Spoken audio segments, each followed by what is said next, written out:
end of the day, your education will change. From your brain, it will move to gut intelligence.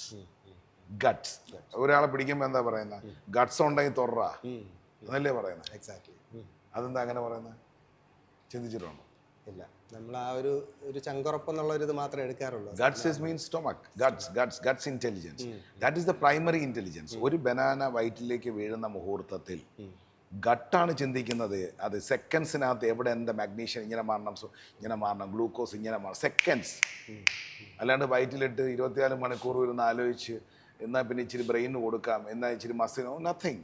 So gut intelligence ഇത് മാറും. ഇപ്പൊ AI, WI എന്നൊക്കെ പറഞ്ഞ് പോകുന്ന എല്ലാം മാറിയിട്ട് it will come in to your gut intelligence and it's development, where what you eat is what you are. ഞാൻ പറഞ്ഞതല്ല, നിങ്ങൾ എന്ത് കഴിക്കുന്നു അതാണ് നിങ്ങൾ. ഈ ഗട്ട് ഇന്റലിജൻസിന്റെ എഡ്യൂക്കേഷൻ അതിന് വരാൻ പോകും. ഇപ്പൊ അതിന് ഡയറ്റീഷ്യൻ എന്നൊക്കെ പറഞ്ഞിരിപ്പുണ്ട്. ഇതെല്ലാം മാറും. താങ്കളുടെ കുട്ടികളെ നാളെ, കാരണം വീട്ടിൽ ഇരുന്നപ്പോൾ കഴിക്കുന്നോന്ന് അറിയില്ല. താങ്കൾക്ക് ജോലിക്ക് പോകണം, താങ്കളുടെ വൈഫിന് ജോലിക്ക് പോകണം. ഒരു ജോലിക്കാരനെ എഫോർഡ് ചെയ്യാൻ പറ്റില്ല. കാരണം ഇന്നിപ്പോൾ 1000 rupees കൊടുക്കാണ്ട് ആരും ജോലിക്ക് വരില്ല. 30,000 അതിന് മാറ്റുന്നതിലും വേഗം നമ്മൾ വീട്ടിൽ ഇരുന്നവർക്ക് വിഷം വെച്ച് കൊടുക്കുന്നതല്ലേ അല്ലേ? കേരളത്തിൽ ലേബർ കോസ്റ്റ് ഭയങ്കര ഹൈയാണ്. അപ്പോൾ എന്ത് ചെയ്യും? സ്കൂളിൽ കൊണ്ടാക്കും. സ്കൂളിൽ കമ്മ്യൂണിറ്റി കിച്ചൺ വരും. അപ്പോൾ മക്കൾ രാവിലെ ബ്രോക്കലി കഴിച്ചു, അവർ കഞ്ഞി കുടിച്ചു അല്ലേ? ഇതായിരിക്കും ഇനി അച്ഛനും അമ്മയും. കാരണം താങ്കൾ മനസ്സിലാക്കേണ്ടത്, താങ്കളുടെ മക്കൾ എന്തുമാത്രം എഡ്യൂക്കേറ്റഡ് ആണെങ്കിലും ബ്രീഡ് ചെയ്യാൻ ഉള്ള കേപ്പബിലിറ്റി ഇല്ലെങ്കിൽ, റീപ്രൊഡക്റ്റീവ് സിസ്റ്റം പ്രോപ്പറായിട്ട് വർക്ക് ചെയ്തില്ലെങ്കിൽ പിന്നെ എന്തിനാടോ ഇതെല്ലാം സമ്പാദിക്കുന്നത്?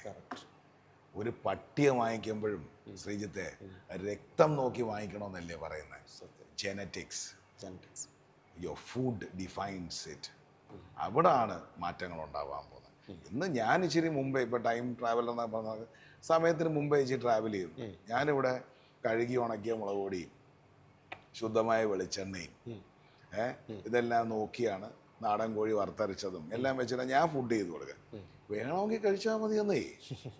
നീ എന്ത് ചെയ്യുന്നു അത് നിന്നിലേക്ക് വരുമെന്നാണ് എൻ്റെ ധാർമ്മിക ഉത്തരവാദിത്വം. എൻ്റെ കർമ്മങ്ങൾ ക്ലെൻസ് ചെയ്ത് വെക്കുക എന്നുള്ളതാണ്.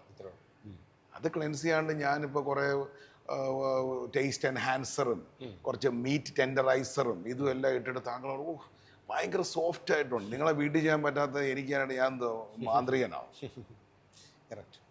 മനസ്സിലാവുന്നില്ല. ഈ ടെൻഡറൈസ് ചെയ്യാനും ഈ ടേസ്റ്റ് എൻഹാൻസ് ചെയ്യാനും ഒക്കെ എങ്ങനെ പറ്റുന്നു? ഈ പാക്കറ്റ് ഫുഡ് താങ്കൾ മനസ്സിലാക്കേണ്ടത്, സിംഗപ്പൂരിലും ജപ്പാനിലും ഒക്കെ കുട്ടികൾക്ക് ബാൻ ചെയ്തിരിക്കാം. താങ്കളൊരു പാക്കറ്റ് ഫുഡ് വാങ്ങിച്ച് താങ്കൾ ഒരു കുട്ടിക്ക് കൊടുക്കുമ്പോൾ ബേസിക്കലി പോയ്സൺ ആണോ കൊടുക്കുന്നത്? അതൊരു ക്രൈം അല്ലേ? ഇവിടുത്തെ പല ഫിസി ഡ്രിങ്കിൻ്റെയും റേഷ്യോ, ഷുഗർ റേഷ്യോ എടുത്താൽ അതിൻ്റെ 50% ഉള്ളു സിംഗപ്പൂരിൽ. എന്താ കാര്യം? അതേ കമ്പനി അവിടെ 10% ഇവിടെ അതിൻ്റെ ഡബിൾ % അടിച്ചാൽ നമുക്ക് തരുന്നത്.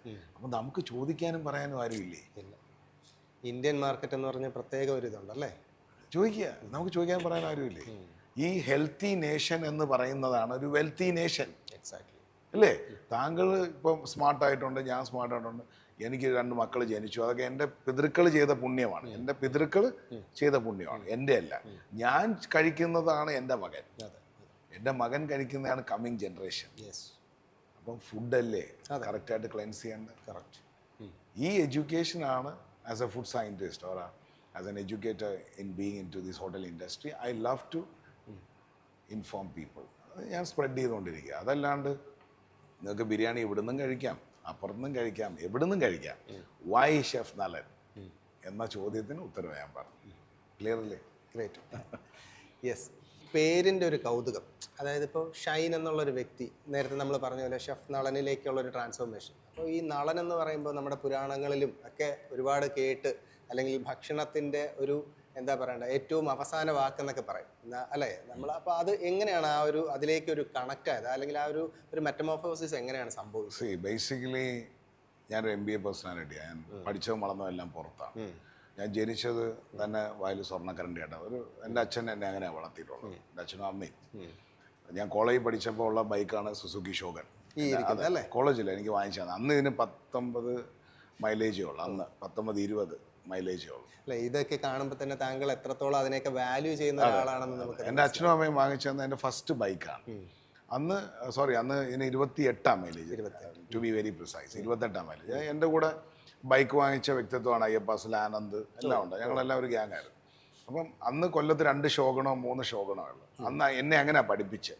അപ്പം വളരെ എൻഹാൻസ്ഡ്, നല്ല ബ്യൂട്ടിഫുൾ ലൈഫ് ലീഡ് ചെയ്ത് ഞാൻ പുറത്ത് പഠിച്ചു. എനിക്ക് നല്ല ജോലി കിട്ടി. എൻ്റെ ഒരു 10-25 വയസ്സിൽ തന്നെ എനിക്ക് 19,000 രൂപ സാലറിയും കാര്യങ്ങളുണ്ട്.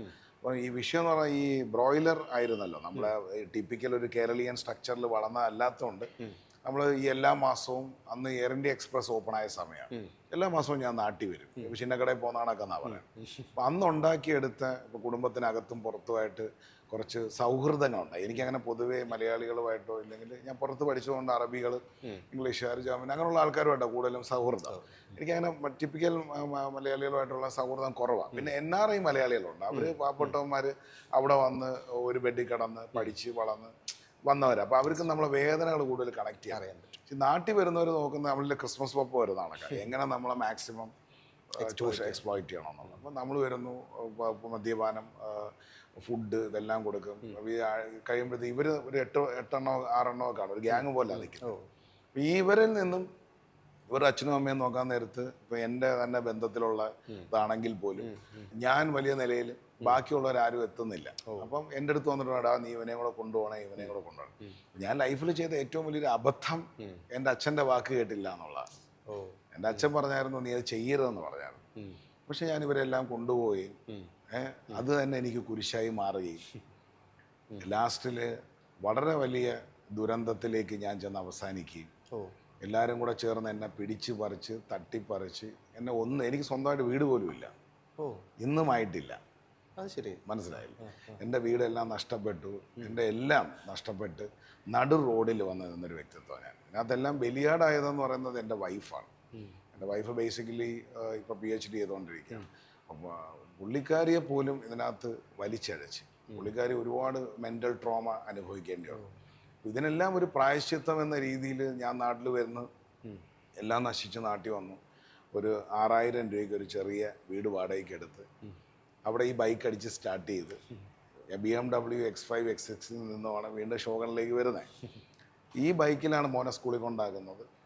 മനസ്സിലായില്ലേ? വൈഫ് വീണ്ടും അടുത്തൊരു സ്കൂളിൽ 2.5 ലക്ഷം രൂപയ്ക്ക് ശമ്പളം വാങ്ങിച്ചുകൊണ്ട് എൻ്റെ വൈഫ് ഒരു 11,000 രൂപയ്ക്ക് ജോലിക്ക് പോയി. ആ ശമ്പളം വാങ്ങിച്ച് വാടക കൊടുക്കുകയും അവിടെ ഇരുന്ന സമയത്ത് ഒരു സോഷ്യൽ ചാനലിനകത്ത് എന്നെ പറ്റിയൊരു വാർത്തയല്ല, അതെന്ന് പറഞ്ഞൊരു പ്രൈവറ്റ് പ്രോഗ്രാമാണ്. മനസ്സിലായല്ലേ? ഈ ഫോർ എക്സാമ്പിൾ ഈ ചില പ്രോഗ്രാംസ് വരുമല്ലോ, വിശ്വസിച്ചാലും ഇല്ലെങ്കിലും എന്നൊക്കെ പറഞ്ഞാൽ പെയ്ഡ് പ്രോഗ്രാം പോലെ. ഈ പെയ്ഡ് പ്രോഗ്രാമിനകത്ത് ബേസിക്കലി ഞാനൊരു ചായ പോലും വാങ്ങിച്ചു കുടിക്കാത്ത വ്യക്തിത്വം നിന്ന് പറയുകയാണ് ഞാൻ അയാൾക്ക് ലക്ഷക്കണക്കിന് രൂപ കൊടുക്കാനുണ്ടെന്ന്. ഞാൻ അയാളെ ഒരു ചായ പോലും വാങ്ങിച്ചു കുടിച്ചിട്ടില്ലായിരുന്നു. വിഷയം എന്ന് പറഞ്ഞാൽ പൊട്ടനെ ചെട്ടി പറ്റിച്ചാൽ ചെട്ടി ദൈവം പറ്റിക്കും. അത് ഇന്നല്ലെങ്കിൽ നാളെ സംഭവിക്കും, നമുക്ക് വെയിറ്റ് ആൻഡ് വാച്ചാ. അപ്പോൾ ഇദ്ദേഹം നിന്ന് ഇന്റർവ്യൂ കൊടുക്കുകയും ഇത് ഏതോ ഒരുത്തൻ ഡൗൺലോഡ് ചെയ്ത് യൂട്യൂബിനകത്ത് ഇട്ടിട്ട് ഈ ലിങ്ക് മൊത്തം കൊല്ലത്ത് അങ്ങ് ഷെയർ ചെയ്തു. അപ്പോൾ കൊല്ലത്ത് വന്നിരിക്കുന്ന ഞാൻ കോടിക്കണക്കിന് രൂപ തട്ടിക്കൊണ്ട് വന്നെന്ന് പറഞ്ഞാണ് കേസ്. ഞാൻ കൊല്ലത്ത് തന്നെ ഉണ്ടായിരുന്നു ബ്രദർ, കഴിഞ്ഞ ഒരു വർഷം മുമ്പ് വരെ. ഞാൻ 2015 വന്നിട്ട് 2022 വരെ ഞാൻ കൊല്ലത്തുണ്ടായിരുന്നു. എന്നെ ആരും തട്ടിപ്പറിക്കാനോ പിടിച്ചു പറിക്കാനോ ഒന്നും വന്നില്ല. ഞാൻ അവിടെ നിന്ന് എൻ്റെ സ്ക്രിപ്റ്റ് വെച്ചിട്ട് ഞാൻ എല്ലാം ക്ലിയർ ചെയ്ത്. അപ്പോൾ എൻ്റെ വൈഫിനാണെങ്കിലും ശരി ഭയങ്കര മെൻ്റൽ ട്രോമയായി. കാരണം ഞാൻ കോടിക്കണക്കിനുമായിട്ട് എന്ത് ചെയ്താലും ഷൈൻ എന്നടിക്കുമ്പോൾ ഇതാ വരുന്നത്. അന്നത്തെ മുഖ്യധാര മാധ്യമമാണ്. അപ്പം അന്ന് ഷൈൻ എന്ന് പറയുമ്പോഴത്തേക്ക് ഗൾഫിൽ നിന്നും കോടിക്കണക്കിന് രൂപയായിട്ട് വന്നു. എൻ്റെ വൈഫിനെ കൂടെ ചേർത്തുള്ള ഫോട്ടോ കാണിക്കുക. പക്ഷെ വാസ്തവത്തിൽ താങ്കൾ വളരെ ഡ്രെയിൻഡ് ആയിട്ടാണ് ഇവിടെ എത്തിയത്. ദുരന്തം. അതായത് താങ്കൾക്ക് ഇപ്പം ഫോർ എക്സാമ്പിൾ എനിക്ക് ഒരു കാർ ലോൺ തന്നത് മരിച്ചുപോയ പ്രതാപൻ സാറാ, bank of India. Second hand car എടുക്കാൻ പൈസ തന്നതാണ്. അപ്പോൾ ഇതെല്ലാത്തിനും തെളിവുകളുണ്ട്. കൊല്ലത്തെ ബാങ്കുകളിലായാലും കൊല്ലത്തെ ഇൻസ്റ്റിറ്റ്യൂട്ട് അന്വേഷിച്ചറിഞ്ഞറിയാം ഞാൻ വായ്പ എടുത്താണ് ഞാൻ ഇവിടം വരെ എത്തിയത്. അവർക്ക് പണ്ടുള്ള എൻ്റെ ബന്ധത്തിൻ്റെ പുറത്ത് അവരെനിക്ക് വായ്പ തന്നാണ്. ഇന്നും ഞാൻ കാശ് കൊടുത്ത് തീർക്കാൻ ആൾക്കാരുണ്ട്.